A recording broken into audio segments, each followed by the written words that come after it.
네, 여러분 안녕하세요. 오늘부터 여러분들과 함께 사회 과제 탐구를 같이 공부하게 된 이용주 선생님이라고 합니다. 어, 저하고 이 사회 과제 탐구뿐만 아니라 사회 탐구 방법도 같이 하시는 분들도 계실 것이고요. 또 어떤 분들께서는 저하고 함께 실용 경제로 같이 하시는 분들이 계시는데 제가 이렇게 세 가지 과목을 여러분들과 함께 공부를 하게 되어서 매우 기쁘고 영광으로 생각하고 있습니다. 그만큼 여러분들께서도 이 수업에 대해서 남다른 열정을 가지고 계시리라 생각을 합니다. 그렇기 때문에 저도 여러분들에게 대해서 최선을 다해서 강의를 제공하고자 하니까 여러분들께서도 이 부족하지만 열심히 들어주시고 공부 열심히 해주시기 바랍니다. 우리가 사회과제 탐구라는 수업을 이제 하게 되는데 도대체 이게 무슨 과목인지 감이 오시지 않는 분들을 위해서 좀 이해를 돕자라는 의미에서 제가 수업 계획서라는 걸 써봤고 여러분들께 안내해드리고자 합니다. 자, 우리 교과목 이름은요, 사회 과제 탐구로서, 주 3시간으로 편성되어 있는 과목입니다. 그래서 사실 일주일에 여러분들과 3번 만나게 되는 수업인데, 이번에 여러분들 온라인 강의를 통해서, 하루에 이 주 3시간을 모두 여러분들께서, 들으시게 되었어요. 그렇게 편성이 되어서, 이제 오늘부터 해서 1, 2, 3차 시를 여러분들께서 모두 다 들으시는 이제 그런 과정이다라고 보시면 되겠습니다. 자, 우리 강의 소개를 좀 제가 읽어 드릴게요. 자, 이 사회 과제 탐구라는 강의는 대략 어떤 과목인가? 자, 우리 사회가 해결해야 할 여러 가지 사회 과제 또는 문제를 개인별 조별로 발생 원인과 그 영향을 분석하고 그에 대한 대안을 찬반의 토론을 통해 탐구하는 과목입니다. 가 원래 이 사회 과제 탐구에 서 제가 중점을 두고 여러분들과 함께 공부하려고 했던 초점이 바로 여기 있었거든요. 원래는 여러분들께서 등교 계약을 하셔야 되는데 온라인 계약을 하게 되면서 여러분들과 함께 이 개인별 조별로 조사하는 게 지금은 굉장히 어려워요. 그래서 일단은 우리가 이론적인 부분을 공부를 먼저 하고요. 그러고 나서 등교 계약 후에 여러분들과 함께 실질적으로 우리가 맞닥뜨리고 있는 사회 문제를 가지고 토론과 또는 개인별로 조사를 해서 발표하는 이제 그런 시간들을 많이 만들고자 합니다. 그래서 이 수업을 통해서 어떤 과제나 또한 어떤 쟁점을 탐구하는 이론적 방법, 그리고 그 실제를 직접 경험해보는 시간으로 가지고자 합니다. 여러분들께서 단순히 어떠한 사회 문제나 또는 사회에서 요구하고자 하는 과제를 어떤 방식으로 접근을 해서 어떤 대안을 내볼 것이냐, 그리고 그 대안을 내는 여러 가지 관점들이 있어요. 네, 그 관점들과 또 여러 가지 연구 방법들이 있는데 그 방법들을 어떤 식으로 사용을 하여서 여러분들이 원하시는 또는 여러분들이 생각하시는 그 대안을 어떻게 제시를 할 것이냐. 예. 그리고 본인의 또 여러분들의 의견을 어떤 식으로 사람들에게 전달할 것이냐라는 그 방법의 기초를 배운다라고 생각을 해주시면 되겠습니다. 그렇기 때문에 우리 수업은요 다분히 교과서 위주의 공부를 하게 될 것이고요. 만일 그 교과서 외에 다른 참조 문헌을 사용할 때에는 제가 수업 시간에 따로 공지를 하고 여러분들에게 사용을 하고자 합니다. 그러니까 만약에 제가 이외에 참고 문헌을 사용을 할 때에는 여러분들에게 그 부분에 대해서 뭐 프린트를 제공한다든지 또는 그 책이 도서관에 있으니 읽고 여러분들이 참조를 하셨으면 좋겠습니다라고 말씀을 드릴 거예요. 예, 그러면 여러분들께서 관심 있으신 분들께서는 그 참조 문헌을 참조해 주시면 좋겠습니다. 참고 문헌을 사용해 주시면 되겠습니다. 자, 우리 수업 방법은요. 온라인 계약하고 등교 계약하기 전까지는 우리가 강의식 수업을 할 것이고요. 그 다음에 제가 매 차시마다 과제를 부여할 예정입니다. 그래서 이 차시별 과제까지 여러분들이 해결하시는 게 여러분들 이 수업에 대하는 이제 그 태도라고 저는 생각을 해요. 그래서 그 차시에 했던 내용을 여러분들께서 복습한다 생각하시고요. 차시별 과제에 최선을 다해서 임해 주시길 부탁을 드리겠습니다. 자, 그러면은 우리 첫 번째 시간 수업을 한번 시작해 보도록 하겠습니다. 자, 첫 번째 시간. 자, 우리 사회 문제의 의미와 특징이 되겠습니다. 자, 첫 시간에부터 우리가 사회 문제라는 것이 무엇인지에 대해서 논의를 하게 될 텐데, 자, 첫 시간이 뭐냐면 사회 문제라는 단어의 뜻과 그 사회 문제라는 개념이 가지고 있는 특징이 무엇인지 우리가 이야기를 한번 해보는 시간을 갖도록 할게요. 자, 여러분들께서 교과서를 가지고 계시지만 아무래도 교과서를 제가 같이 읽으면서 우리가 공부하는 것이 좀 더 실감이 있을 것 같아서 제가 천천히 읽으면서 여러분들과 공부해 보도록 할게요. 자, 사회문제는 사회 또는 사회에 존재하고 있는 집단이나 제도에 부정적 영향을 미치는 상태를 말한다. 자, 사회 문제에 대한 지금 의미를 지금 여기에서 제시를 하고 있어요. 자, 다시 사회 또는 사회 안에 존재하고 있는 집단 또는 사회에 존재하고 있는 제도에 무슨 영향? 문제라고 했으니까 뭐겠어요? 프로블럼일 거 아니에요. 맞죠? 부정적인 영향을 끼치겠죠. 긍정적인 영향은 아니잖아요. 그런 부정적인 영향을 미치는 상태를 사회 문제라고 그래요. 그러니까 사회라는 것 자체가 뭐냐면요. 우리가 인간과 인간이 모여서 하나의 조직을 구성할 거 아니에요. 그쵸? 그 다음에 조직과 조직을 그런 사이에서 일어나는 그런 하나의 하나의 형태라고 보시면 되겠죠. 인간과 인간 사이에서 이제 만들어지는 그러한 조직, 그런 또 조직과 조직이 만들어지는 형태, 또는 인간과 조직이 만들어지는 그런 그 사이에서 일어나는 여러 가지의 그런 행태들 있죠. 우리가 보면 뭐 환경도 있을 것이고, 뭐 인문 환경 이런 것도 있을 것이고, 또 뭐 여러 가지 뭐 사회라고 한다는 것이 사람과 사람이 모여서 그런 살아가는 여러 가지 형태들을 얘기하는 거잖아요. 거기에서 나타나는 부정적인 부분, 부정적인 영향을 미치는 그러한 것들을 우리는 사회 문제라고 그래요. 그러니까 우리 음주운전, 증오범죄, 아동학대, 높은 실업률. 자, 이런 것은 여러분들 어때요? 여러분들도 살아가는 데 있어서 음주운전, 증오범죄, 아동학대, 높은 실업률 이런 현상들은 여러분들한테 좋은 영향을 미치는 그런 것들인가요? 아니잖아요. 그죠? 그러니까 부정적인 영향을 미치는 것들. 또 여러 가지가 또 있죠. 증오범죄 안에 우리가, 우리나라에서는 흔하지 않은 것들도 있죠. 뭐 어떤 것들이 있을까요? 테러 이런 것들도 있죠. 그쵸?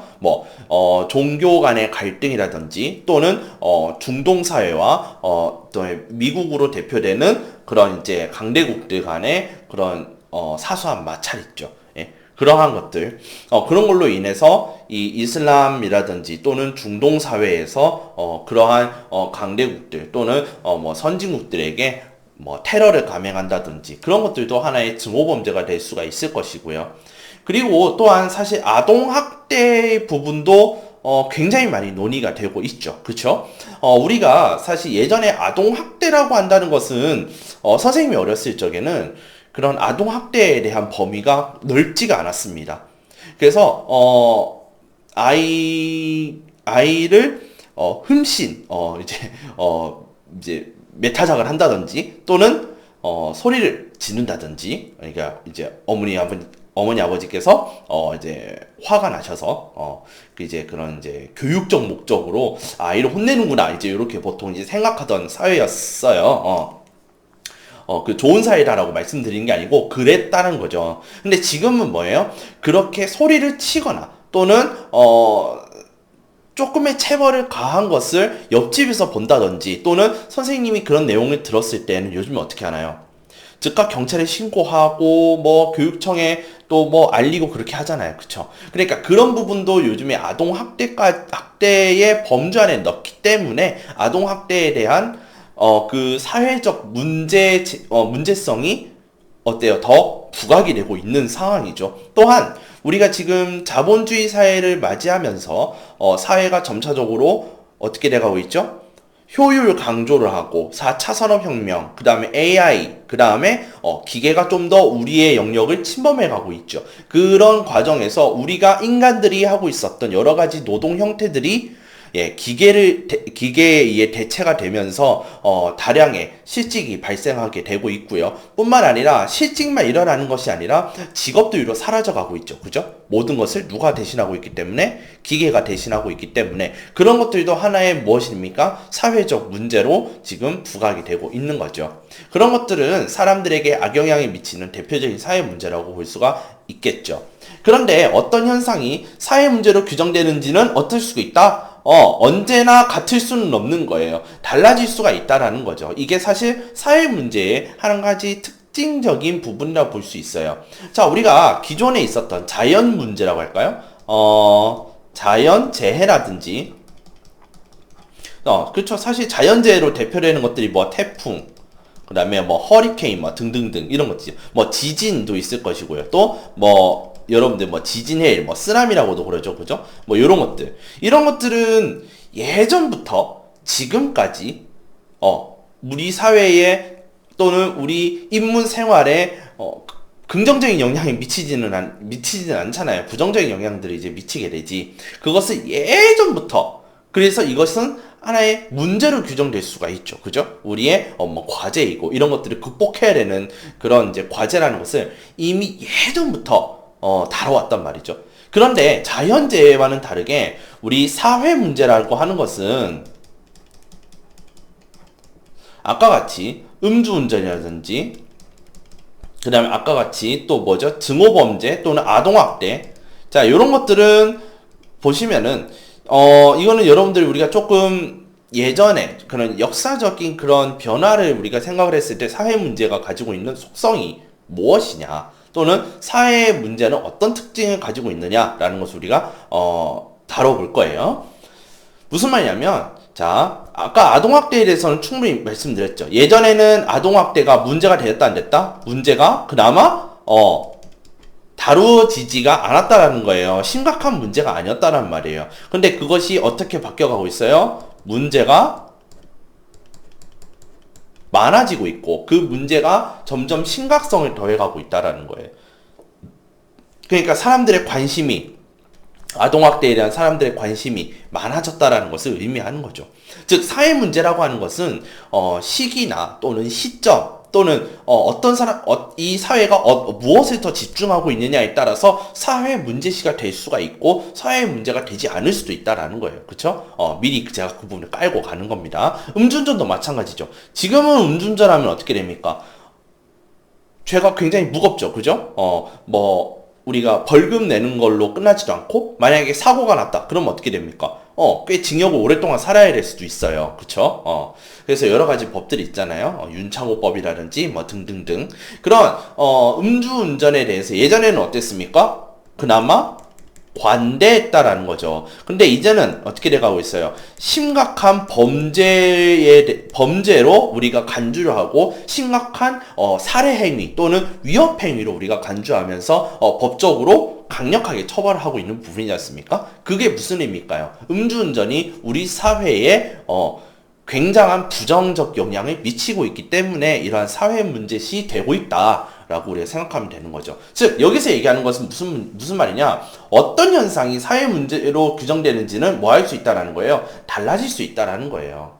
동일한 현상에 대해서 어떤 사람들은 문제로 보는 반면에 다른 사람들은 문제를 생각하지 않는다. 자, 이제 요거에 대해서 좀 더 설명을 해보자면, 자, 제가 다른 과목에서도 얘기했었지만, 우리가 성차별에 대해서 조금 얘기를 해볼게요. 자, 성차별은 뭐예요? 자, 남자와 여자가 있다면, 이 두 성에 대해서, 동등한 위치가 아니라, 동등하지 않은 위치에 있다라는 거잖아요. 그쵸? 그러니까, 평등하지 않다? 평등하지 않기 때문에 성차별이라고 우리가 부르는 거잖아요. 그쵸?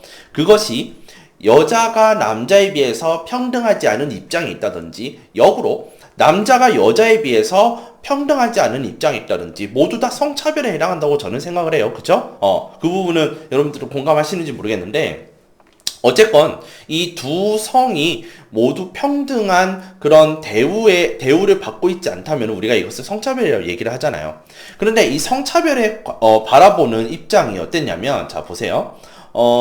여자들에게 히잡을 강요하는 중동 국가와 그 다음에 이 중동 여성들이 왜 남자들의 그런 전유물이다라고 생각하는 그 히잡을, 또는 종교에서 그냥 강조하는 히잡을 왜 강제로 쓰게끔 하느냐 하는 우리 강대국들 있죠? 예, 그냥 뭐 선진국이라고 할게요. 예, 제가 강대국이란 말은 좀 적당하지 않은 것 같아서 죄송합니다. 예, 선진국들과의 인식 차이가 다르죠. 자, 중동에서는 마땅히 해야 된다. 그러니까 이것은 성차별에 대해서는 사회 문제시가 좀 덜한 편이라면, 선진국의 입장에서는 이것은 성차별적인 대우가 맞다. 또는 좀 더 여자의 권리를 자꾸 신장시켜 나가는 데에 더 많은 노력을 하고자 하는 게 요즘 선진국이잖아요. 그쵸? 그러다 보니까 이 성차별 문제에 대해서는 어떤 사회에 대해서는 이것을 중요하게 보지 않지만 다른 사회에서는 이것을 중요하게 본다. 예, 이렇게 이야기를 할 수가 있게 되는 것이죠. 자, 사회 문제는, 자, 이거 밑줄 거 볼까요? 시대와 장소에 따라 다르게 규정되고 사회 발전에 따라서 다르게 인식될 수 있다. 자, 발전 단계에 따라 또는 시대와 장소에 따라 다르게 규정되거나 인식될 수 있다라는 말이에요. 자, 방금 제가 앞에서 설명드렸던 것처럼 이 음주운전과 아동학대를 통해서 제가 무엇에 대해서 말씀드렸습니까? 이 시대에 대해서 말씀을 드렸어요. 시대. 그쵸? 예. 그런데 보시면 장소도 있죠. 장소. 그러니까 이건 뭐예요? 중동이나 또는 뭐 유럽이나 또는 미국 같은 선진국, 뭐 우리나라도 포함시켜 줍시다. 예, 우리나라도 안 하고 있는 것은 아니니까. 예. 장소에 따라서 다르게 규정되고 있고요. 자, 발전 단계에 따라라고 했는데, 저는 사실 이 부분을 역사적으로 따졌을 때 봉건 시대, 그 다음에 그 이후에는 이제 봉건적이지 않으니까 탈봉건 시대라고 제가 감히 좀 붙여서 말씀을 드릴게요. 현대로 대표되는 탈봉건 시대와 기존에 이제 왕과 황제가 있었던 봉건 시대를 나누자면, 자, 이 당시에 여성에 대한 인식이 어땠을까요? 자, 봉건 시대 하면 대표적인 게 우리나라에서 어딜까요? 조선시대가 되겠죠. 그죠? 조선시대는 봉건시대라고 볼 수 있겠죠.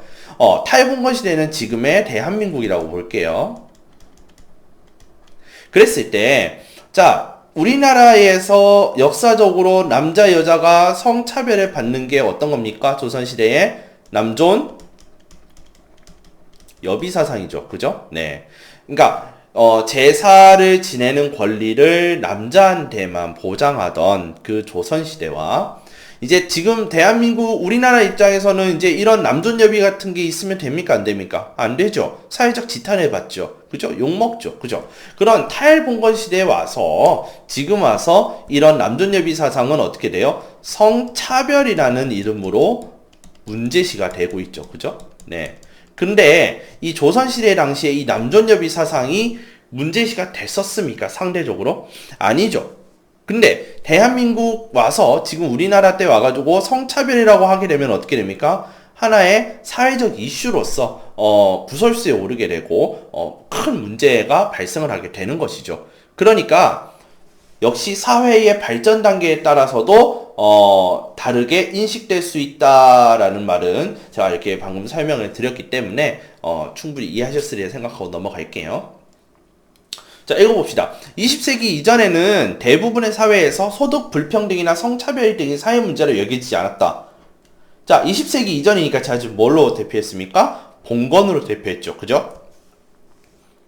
자, 그 다음 공장의 굴뚝에서 뿜어져 나오는 연기는 산업화 초기 사회에서는 뭐였는데 국가 발전의 상징이었으나 후기 산업 단계에서는 인류 건강을 위협하는 환경 오염의 주범으로 지적되고 있다. 자, 지금 여기서 얘기하고 있는 것은 뭐예요?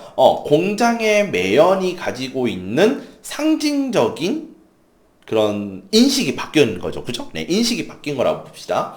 자, 그러니까 이것을 우리가 요약하자면 다음과 같아요. 자, 이거 지우고요. 자, 매연. 자, 매연이라고 쓰고요. 자, 매연에 대해서 두 가지 각 사회별로 또는 지금 시점별로 지금 차이가 있잖아요. 그죠? 자, 우리가 산업화 시대, 산업시대라고 할게요. 산업시대. 그 다음에 후기 산업시대.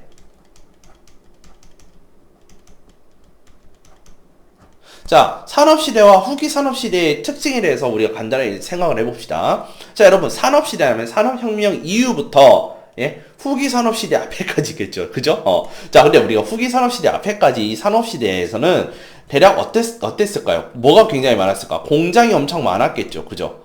그 다음에 이 산업시대 당시에 활용하고 있었던 자원들이 어떤 자원들이에요? 그지? 석탄, 석유, 자, 이런 것들을 사용을 했겠죠. 그죠? 그러다 보니까 자연스럽게 산업시대에는 뭐가 많이 나와요? 석탄과 석유를 태우면 무엇이 많이 나옵니까? 매연이 많이 나오죠. 매연. 그죠? 매연이다 보니까 자연스럽게 환경이 오염이 되겠지. 그죠? 자, 이 당시에는 매연과 환경 오염은 기본 어쩔 수가 없었던 거예요. 그렇기 때문에 이 산업시대에 공장이 많이 세워지고 석탄과 석유를 많이 태우는 그런 매연이 막 많이 나오는 그런 모습을 보면 우리는 그 당시에 사람들 뭐라고 생각했냐? 와, 우리나라가 정말 잘 살고 있구나.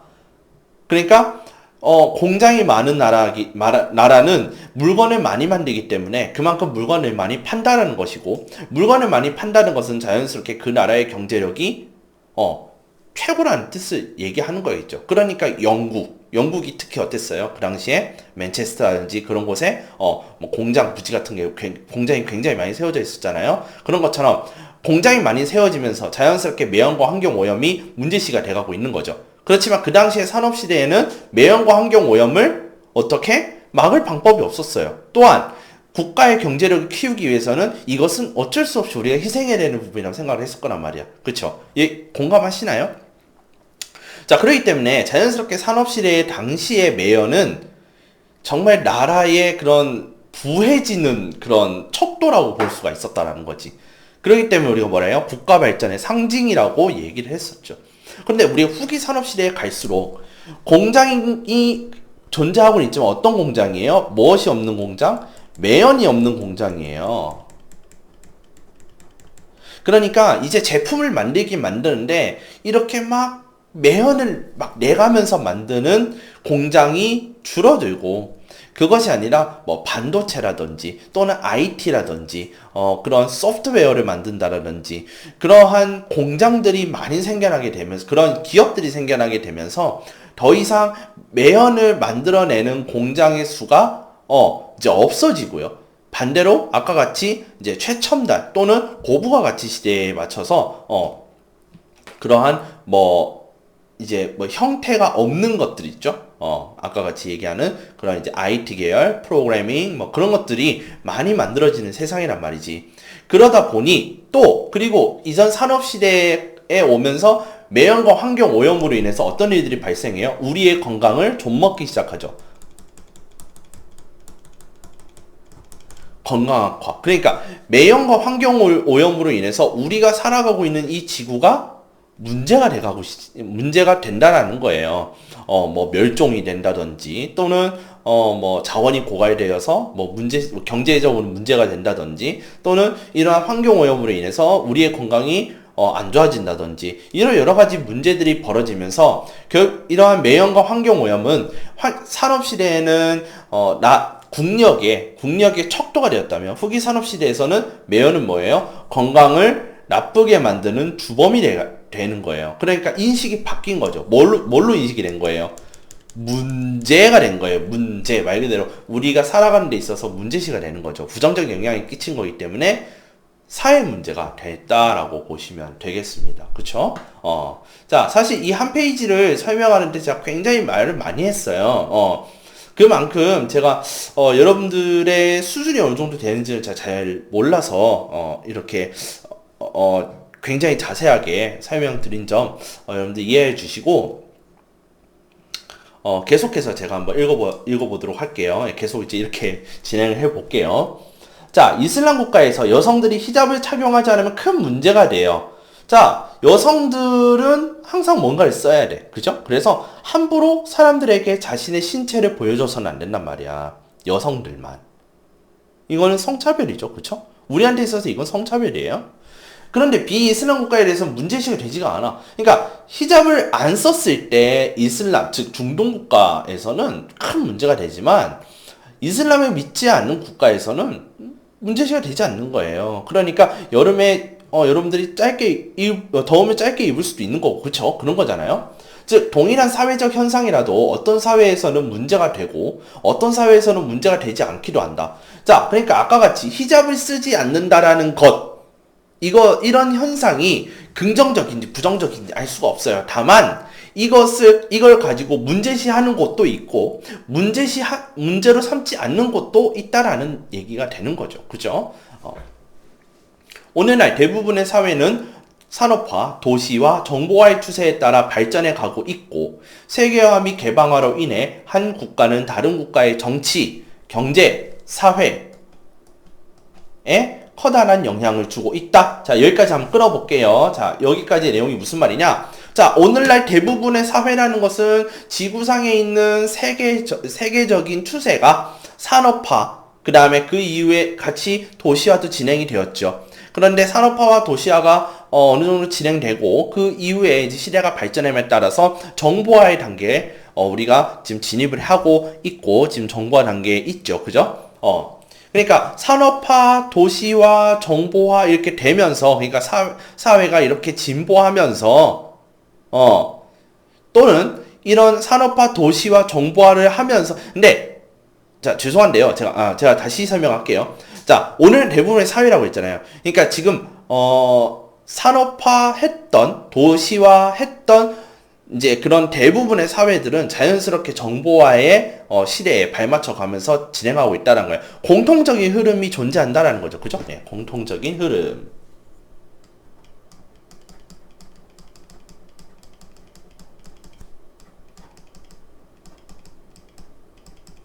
공통적인 사회 흐름이 존재한다는 거예요, 지금.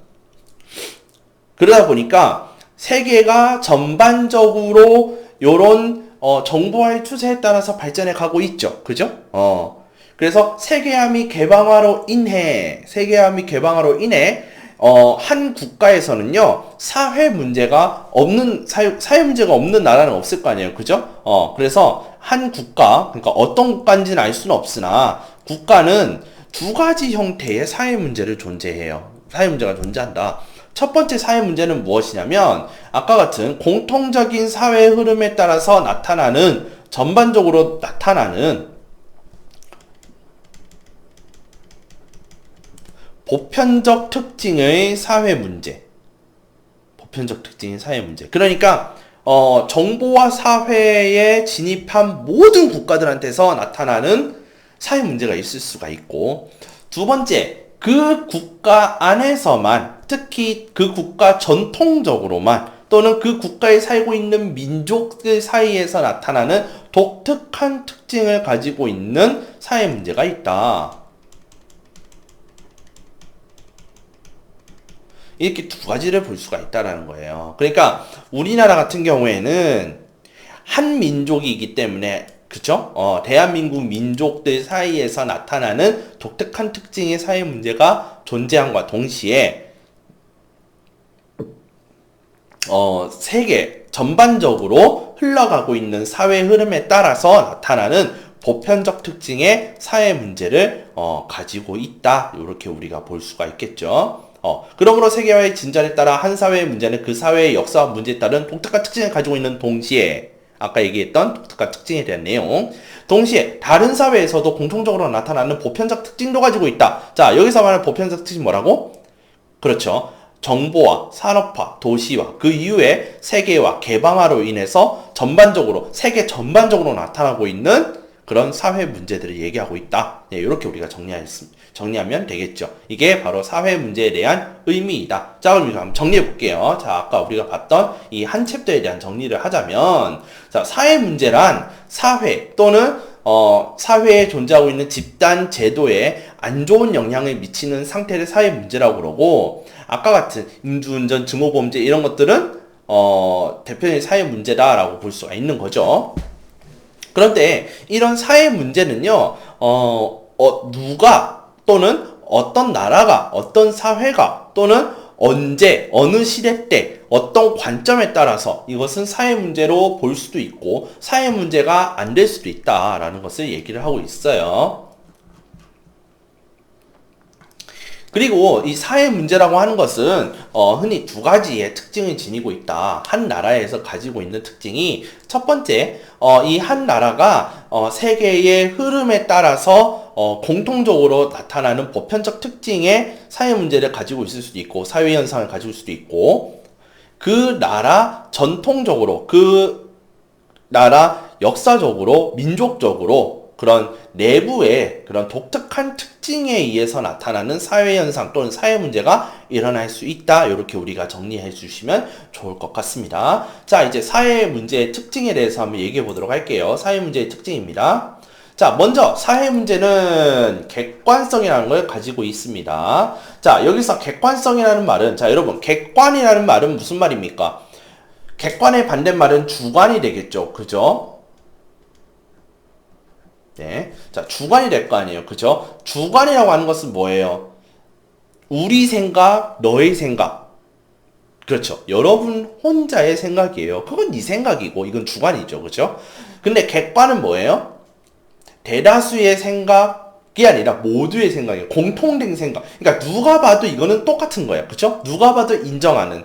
그게 바로 객관이 되겠죠. 그죠? 여기서 말하는 객관성이란 범죄율, 자살률, 실업률, 그러니까 누가 봐도 아하 이것은 믿을 수 있는 정보, 그러니까 믿을 수 있는 성격인 거예요. 주관이라고 하는 것은 뭐예요? 개인의 편견, 뭐 조금 이거 편견은 조금 세게 말씀드린 거, 약하게 말씀드린 개인의 의견 이런 것들이 들어가는 그런 것을 우린 주관이라고 한다면 그런 편견이나 의견이 배제되어서 누가 보아도 공통적으로 인식할 수 있는 속성을 지니는 거잖아요. 그런 게 뭐가 있을까요? 숫자가 있겠죠. 그쵸? 숫자. 예. 모두가 인정할 만한 방식대로 조사된 그런 숫자 또는 그 숫자를 단위를 붙이면 어떻게 될까요? 하나의 수치가 되겠죠. 그쵸? 예. 수치화가 된 그런 정보. 예. 그런 정보들이 객관성을 가지고 있겠죠. 즉 사회 문제는 객관성을 가지고 있다. 하나의 객관적인 수치, 즉 숫자로 우리가 나타낼 수 있다. 그런 현상이나 또는 조건들을 의미한다. 사회 문제와 관련된 객관적 조건은 보통 정부기관이나 연구소 등에서 발표되며 수치로 제시가 된다. 자, 보세요. 수치가 자꾸 나오죠, 지금. 그러니까 지금 수치라고 한다는 것. 그러니까 뭐 몇 퍼센트 또는 뭐 100명 중에 1명 꼴 뭐 이런 것들은 전부 뭐예요? 수치가 될 거 아니에요. 그쵸? 자, 예컨대, 자, 이거 예시예요.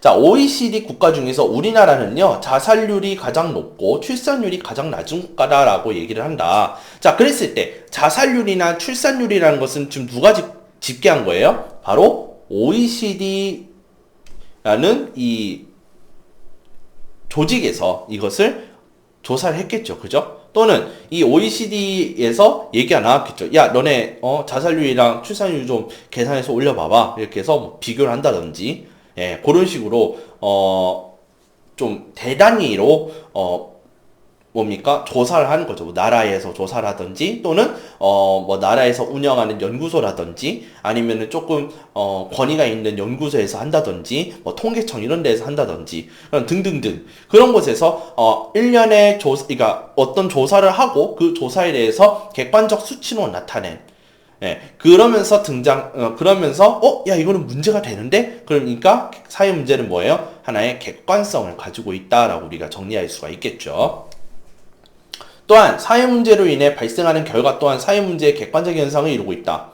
최근 많은 나라에서 청년 실업률이 10% 이상을 나타내고 있다. 이러한 높은 실업률은 국민의 신체적 건강에 악화를 가지고 오는데 많은 연구에서 실업자들이 취업자들에 비해 신체 기능이 저하되고 상대적으로 높은 우울감을 나타내고 있음을 밝히고 있다. 자, 그러니까 이러한 사회적 문제로 인해 발생하는 결과 역시 하나의 그런 객관적인 현상. 그러니까 누가 봐도 이거는 우리도 그래, 우리도 그렇다라는 그런 우리도 그렇게 생각한다. 라고 인정할 수 있는 그런 객관적 현상을 같이 동반하고 있다라는 것이죠. 그러니까 청년 실업률이 높으나 또는 대체적으로 전반적인 실업률이 높은 나라들 같은 경우에는 특히 실업자들이 일을 하고 있는 사람들에 비해서 신체 기능이 떨어지고 그 다음에 정신적으로도 우울감을 나타낸다든지 그런 부정적인 영향을 같이 지니고 있더라. 대체적으로 지니고 있더라라고 많은 연구에서 나타나고 있다라는 거예요. 그러니까 이런 사회적 문제는 객관적인 영향이나 객관적인 수치를 가지고 있다. 그래서 첫 번째 무엇을 가진다? 객관성을 가지고 있다. 이렇게 1. 자, 또한 사회 문제는 무엇을 갖고 있다? 상대성을 가지고 있다. 사회성 가지고 있다. 상대성 2. 자, 시대, 지역, 상황에 따라 사회 문제를 규정하는 기준은 달라질 수 있다.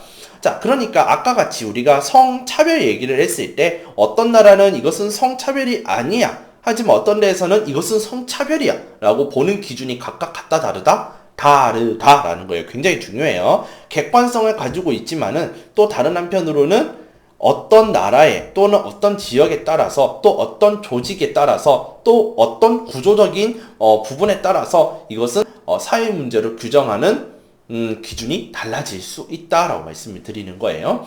자, 여성의 교육을 중요시하지 않는 사회에서는 여성의 문맹을 사회 문제로 간주하지 않는다. 자, 여성의 교육을 중요시하지 않는 사회에서는 여성이 뭔가를 배우는 것을 좋아하는 또는 그것을 장려하는 국가가 아니라는 거죠. 자연스럽게 여성들의 학력이 떨어져 가고 있는 현상을 동반하고 있는 거예요. 그렇기 때문에 그 현상을 사회 문제라고 규정합니까? 안 합니까? 당연히 안 하겠죠. 또한 모든 사회가 사회 문제를 가지고 있지만 어떻게 대처하는가는 사회마다 차이가 난다. 그래서 만약에 우리나라가 여성의 교육을 중요시하지 않는 사회였다면 여성의 문맹이나 또는 여성이 학력이 전반적으로 떨어져 있는 부분에 대해서는 사회적 이슈가 되지 않을 거란 말이지. 그런데 우리나라는 남녀 평등을 지향하고 있잖아요. 사실은 지향해야 되는 게 맞는 거고, 그렇죠? 그렇기 때문에 여성의 학력에 문제가 생긴다든지 또는 여성의 문맹 부분에 대해서는 사회 문제가 될 수 있죠. 그러면은 정부에서는 어떻게 하겠어요? 이러한 것을 사회 문제로 규정하게 되면 이 사회 문제를 해결하기 위해서 대안들이 나오고 대책들이 나올 거 아니에요. 그쵸? 그런 거는 이제 여러분들이 한번 생각을 해보시고요. 모든 사회가 사회 문제를 가지고 있으나 어떻게 대처하는가? 그러니까 어떤 데에서는 학교를 좀 더 지어서 또는 여성들에게 보조금을 지원을 해준다는 나라도 있을 수도 있고요. 그쵸? 어떤 데에서는 학교를 좀 더 만들어서 여성들이 특히 이제 학교를 다니지 못하는 여성들, 가령, 옛날에 학교가 의무 교육이 되던 시절 이전에 있으셨던 여성분들 같은 경우에 그분들만 모아서 교육시키는 교육기관을 만든다든지 그런 방안들이 있을 수도 있죠. 그쵸? 그러니까 근본적인, 해결 지향점은 같은데, 그 수단이 좀 다르다라든지 그런 차이가 있을 수는 있다라는 거예요. 그쵸? 자, 세 번째 뭐라고요? 역사성을 가집니다. 자, 사회 문제는 시대적 상황과 밀접한 연관이 있다. 자, 이거 중요한 말이죠. 시대적 상황과 밀접한. 그러니까 우리가 어떠한 사회 문제를 문제시 삼는 데에는 갑자기 생겨난 것이 아니라 시대적 상황과 밀접한 연관이 있었다. 자, 우리나라에서는 1960년대 초 쌀 부족 문제가 심각했어. 자, 그러니까 우리가 그러기 때문에 쌀 부족 문제가 심각했기 때문에 사람들이 뭐 했어요? 막 산에 올라가서 나무 껍질 뜯어먹고 그런 풀이란 풀은 죄다 뜯어서 죽 해먹고 그랬던 시절 있잖아요. 그거 우리 뭐라고 그래요? 보릿고개라고 그러잖아요. 그죠? 보릿고개. 이런 보릿고개 있던 시절에서는 쌀 부족 문제가 심각했기 때문에 쌀 소비가 계속 감소하여 뭐 쌀을 뭐 정부비를 넣고 뭐 어쩌고저쩌고 했던 우리 그런 것을 한국사에서 배웠었잖아요. 그쵸? 뭐 보릿고개 때문에 뭐 양곡을 더 늘려야 되고 뭐 또 수입도 해오고 뭐 지원도 받고 아무튼 그러한 그것이 사회 문제였잖아요. 그쵸? 보릿고개가 사회 문제였다면 지금은 보릿고개가 있어요, 없어요? 없죠. 요즘에 쌀밥 못 먹는 집 혹시 계세요? 미안합니다. 혹시 계시다면 죄송한데, 아마 요즘은 거의 없으실 거예요. 그죠? 요즘에는 쌀을 못 먹는 집이 없으실 거예요. 쌀을 안 먹는 집은 있을 수 있지. 예, 쌀 대신에 뭐 일부러 건강을 위해서, 뭐 보리밥을 잡수시는 데가 있다든가, 뭐 그런 집은 있을 수 있지만, 우리가 쌀을 못 먹는 집은 사실 없단 말이야. 그렇기 때문에 사람들이 쌀이 부족한 것 때문에 못 먹는 시기는 아니란 말이죠. 그러면은 이제 보릿고기란 말도 없어졌고요. 그 다음에, 쌀을, 그만 소비했으면 좋겠다라는 그런 정부 운동 이제 안 하겠죠. 그죠? 그러면 이제 뭐가 문제가 되나요?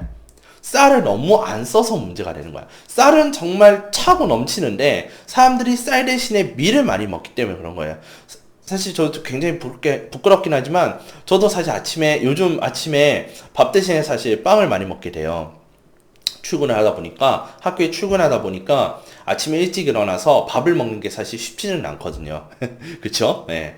예, 찌개 하나 끓여도 사실, 우리가 시간이 되게 많이 걸려요. 예.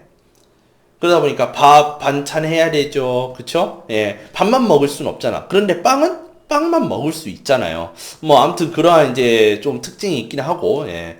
그렇지만은 여하튼 쌀 소비가 어 문제시가 됐던 시기는 그러니까 쌀이 부족하던 시기가 아니기 때문에, 예, 이제 더 이상 쌀 부족한 걸로 문제가 안 되지만, 이제 새로운 문제가 도달했죠. 뭐냐? 쌀이 너무 많이 나와서, 사람들이 쌀을 잘 먹지 않는 그런, 식생활의 변화로 인해서 쌀이 안 팔린단 말이에요. 그러니까 이것이 또 새로운 문제가 부각이 되는 거죠. 그러니까 이제는 정부에서 뭐라고 합니까? 쌀을 많이 소비를 하자라면서 쌀 소비 운동이 특히 쌀 소비 촉진 운동이 일어나게 되는 거예요. 그죠?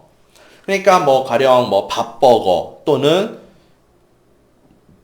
뭐 쌀로 만든 뭐 과자 또는 쌀로 만든 음료 이제 이런 것들을 많이 내놓던 시기가 있었어요.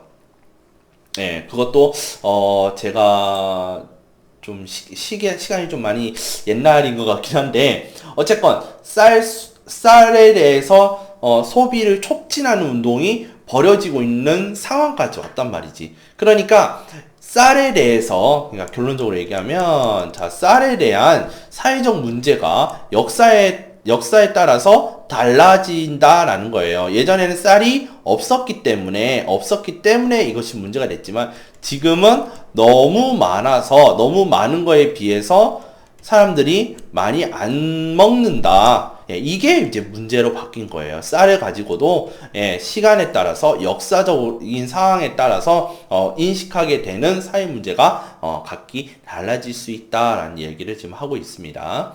자, 대체 에너지의 개발은 미래의 원유 고갈을 걱정하지 않아도 될 것이라는 전망을 주고 있다. 자, 그러면요.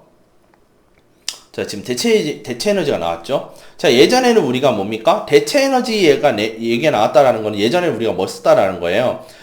우리가, 화석연료라는 걸 썼죠. 그죠? 자, 화석연료에는 뭐 석유, 석탄, 뭐, 그 다음에 뭐 천연가스, 뭐 등등등 이런 것들이 있을 거 아니야. 그죠? 근데 이런 화석연료라고 하는 것은 그 매장량이라는 것이 무한정 있는 게 아니죠. 그죠? 유한하죠. 유한적 성격을 가지고 있죠. 그 말은 다 쓰면 어떻게 된다는 겁니까? 고갈이라는 이제 절망적인 상황이 온다라는 거죠.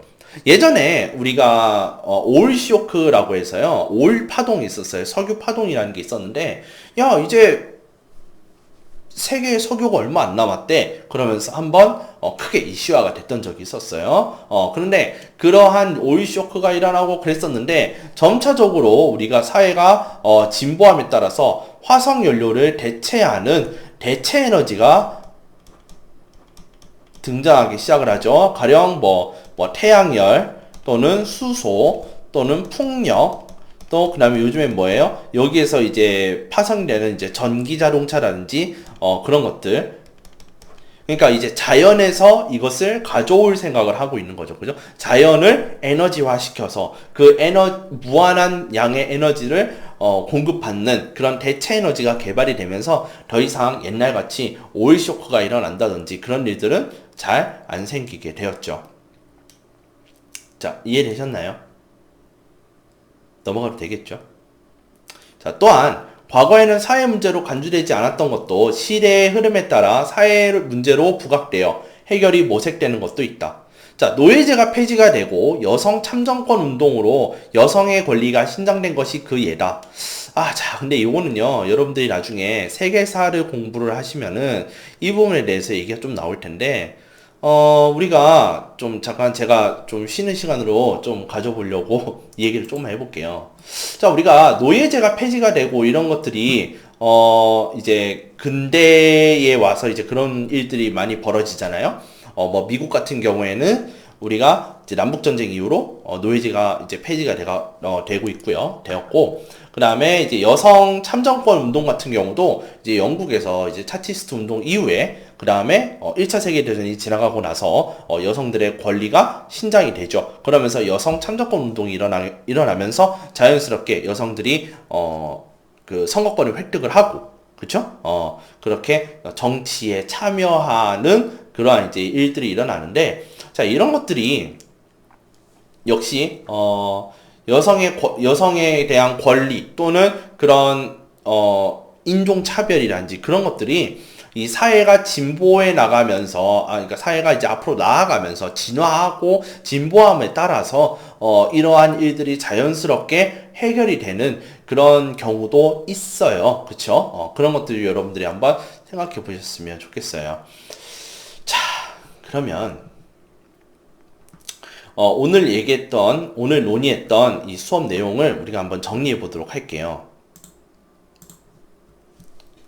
자, 우리 첫 번째 시간. 자, 사회 문제에 대한 내용을 했었습니다. 자, 사회 문제의 뜻 다시 한번 볼게요. 사회 또는 사회에 존재하고 있는 집단이나 제도에 부정적 영향을 미치는 상태를 사회 뭐라고 해요? 문제라고 그래요. problem. 그치? 자, 음주운전, 증오범죄, 아동학대, 높은 실업률 이런 것들은 다 좋은 게 아니죠. 그쵸? 그러니까 부정적 영향을 미치는 사회 문제가 된다. 자, 이러한 사회 문제는요, 시대와 장소, 사회 발전 단계에 따라 어떻게? 같게? No. 다르게 인식될 수 있다라고 말씀을 드렸어요.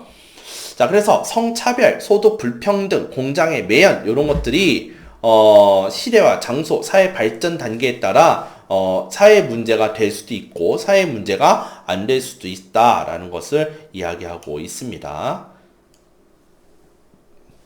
자, 세 번째로 현대 대부분의 사회가 산업화, 도시화, 정보화의 추세에 따라 발전하므로 사회 문제가 지역에 따라 독특한 특징을 가지고 있지만 보편적으로 나타나는 특징도 있다. 자, 여러모로 보편적 특징으로 나타나는 경우도 있다. 이렇게 우리가 연결 지을 수 있고요.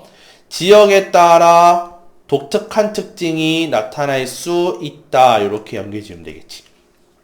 그래서 사회 문제란 현대 대부분의 사회가 따르고 있는 공통적인 사회 흐름에 따라서 보편적인 특징으로서 사회 문제가 등장하지만 또 각 지역에 따라서 또는 그 지역의 상황에 따라서 민족에 따라서 독특한 특징을 지닐 수 있다라고 말씀을 드렸습니다. 자, 그러다 보니까 같은 성차별 문제라 하더라도 그 지역에 따라서 나타나는 성차별 문제가 달라질 수 있다라는 것을 이야기를 할 수가 있겠죠. 예, 그 부분은 여러분들께서 한번 찾아봐 주시기를 한번 감히 말씀을 드려볼게요. 자, 이제 사회문제 특징에 대해서 정리해 봅시다. 첫 번째 객관성, 두 번째 상대성, 세 번째 역사성, 이렇게 세 가지가 있습니다. 자, 첫 번째 객관성입니다. 객관적 수치로 표현되는 현상이나 조건. 자, 뭐라고요? 수치로 표현될 수 있는 현상이나 조건들을 얘기하는 거예요. 그래서 범죄율, 자살률, 실업률 이런 것들이 하나의 객관성을 지니고 있고 객관성이 지니는 사회 문제다라고 볼 수가 있고 또한 객관성에서 한 가지 더 언급이 되는 게 뭐였죠? 어떤 사회에서든 공통적인 영향을 미치는 것. 그쵸? 이런 것들도 같이 포함해서 알아두시면 좋겠습니다. 자, 상대성 볼게요. 시대와 지역과 상황에 따라 사회 문제를 규정하는 기준이 같습니까? 다릅니까? 다르다. 상대성이기 때문에 같다, 다르다? 다르다. 모든 사회가 같은 사회 문제를 두고 대처하는 방법이 각기 뭐하다? 다르다. 그러니까 상대성 하면 뭐예요? 다르다라는 말이 제일 먼저 튀어나와야 되겠죠. 그쵸? 자, 세 번째, 역사성입니다. 자, 시대적 상황과 밀접한 연관이 있다. 그래서 오일 쇼크라든지 그 이후에 나타난 대체 에너지 개발, 그 다음에 이전에 있었던 여성 참정권이 억제가 되었다가 전쟁 이후에 여성 참정권 운동이 활발하게 되면서 여성들이 결국에는 정치에 참여하는 그런 일원으로서 받아들여지기까지 그러한 노력들 있죠. 예, 그런 것들이 모두 이런 역사성에 관련되어서 우리가 예시를 들 수 있겠다라고 보시면 되겠습니다. 자, 이제 이번 시간 우리가 마치면서요, 제가 차시별 과제를 하나 부여를 하고자 하는데요. 첫 번째, 우리 교과서에 있는 사회 문제의 특징이 있죠. 자, 제가 다시 제시해 드릴게요. 자, 사회 문제의 특징. 이 파트를 얘기하는 거예요. 이 사회 문제 특징이 쭉 나오는 거. 여기서 그 예다까지 읽으시고요. 제시된 예시 외에 다른 예시를 들어보자. 그래서 객관성이 있고 상대성이 있고 역사성이 있다고 말씀드렸죠. 여기에 어떤 내용들이 더 있을까를 여러분들께 제가 과제물로 내드리고자 합니다. 자, 여기 있는 것들은 전부 어디에서 등장했죠? 우리 교과서에 등장한 내용이에요. 그러니까 이 내용 말고 여러분들께서 한번 생각해 보시라는 거예요. 자, 그래서 1차식 과제물은 여기까지고요. 우리 과제물 제출하는 방식에 대해서 제가 좀 말씀을 드릴게요. 자, 우리 사회과제 연구에서 제가 차시별 과제물을 여기다 올려놨어요. 그런데 여기 클래스 내 커뮤니티에 올려주세요. 양식 준수 부탁드립니다. 라고 했어요. 그래서 이것을 어디에 가서 보시느냐. 자, 우리 그 사회 과제 연구에 들어가시면은 이 커뮤니티에 올려주시면 됩니다. 그래서 이 과제물 양식입니다. 요거를 참조하셔서요. 1, 2, 3차식 과제물 해서 학번 이렇게 넣어주시고 1차식 과제물 쓰시고 2차식, 3차식 과제물 답을 이렇게 따라락 달아서 등록해 주시면 제가 여기 이렇게 쌓일 거 아니에요. 그쵸? 그것을 제가 다 읽어보고 다음 시간에 우리가 이제 4, 5, 6차식 때 제가 그 여러분들 과제물 하신 것을 제가 일일이 다 읽어보고 여러분들하고 좀 복습하면서 풀이하는 그런 시간을 가져보도록 할게요. 그래서 아까 어디에 올린다고요? 우리 온라인 클래스 내에 있는 이 커뮤니티 게시판에다가 여러분들께서 올려주시면 되겠습니다. 1차시, 2차시, 3차시까지 하고 1, 2, 3차시 과제물을 모두 다 올려주시면 되겠습니다. 이해되셨죠? 자, 그러면은 저희는 다음 차시, 2차시 때 바로 무엇에 대해서 할 거냐면 사회 문제를 바라보는 관점에 대해서 다시 제가 뵙도록 하겠습니다. 여러분들 고생하셨고요. 2차시 때 뵙도록 할게요.